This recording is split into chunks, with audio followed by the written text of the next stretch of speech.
Let's make no maida, no sugar cake. Hello people, welcome to my channel. Firstly 2 eggs అయితే తీసుకొని నీట్గా beat చేసుకున్న తర్వాత jaggery powder అనేది యాడ్ చేసుకొని నీట్గా మిక్స్ చేసుకోవాలి.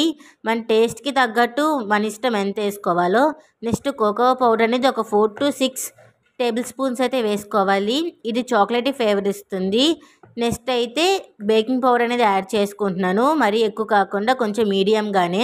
నెక్స్ట్ వెనిలా ఎసెన్స్, ఇది ఎందుకంటే ఫ్లేవర్ ఇస్తుంది, ప్లస్ ఎగ్స్ స్మెల్ అనేది రాకుండా ఉంటుంది. నెక్స్ట్ మనం తీసుకోవాల్సింది వీట్ ఫ్లోర్. ఇక్కడ మైదా అయితే యూస్ చేయట్లేదు, బికాస్ మైదా అనేది అన్హెల్దీ. సో ఇక్కడ వీట్ ఫ్లోర్ అయితే యూస్ చేస్తున్నాను. కొంతమంది దీని ప్లేస్లో రాగి కూడా యాడ్ చేసుకుంటారు, అది మన ఇష్టం. నీట్గా మిక్స్ చేసుకోవాలి, క్లమ్స్ లేకుండా అయితే మిక్స్ చేసుకోవాలి. దీంట్లో కొంచెం ఆయిల్ కూడా యాడ్ చేసుకోవచ్చు.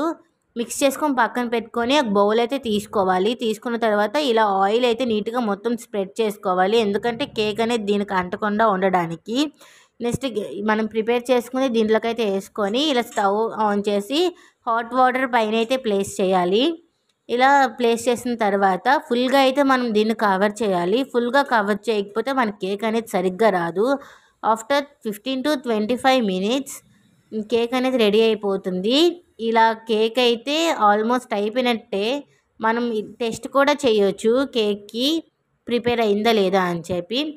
సో నాకైతే ఇక్కడ కేక్ అయితే ప్రిపేర్ అయిపోయింది. సో నేనైతే తీసేసి ఇలా అయితే ఫ్లిప్ చేస్తాను. సో కేక్ అయితే చాలా బాగా వచ్చింది, చూస్తున్నారు కదా, చాక్లెటీ ఫ్లేవర్.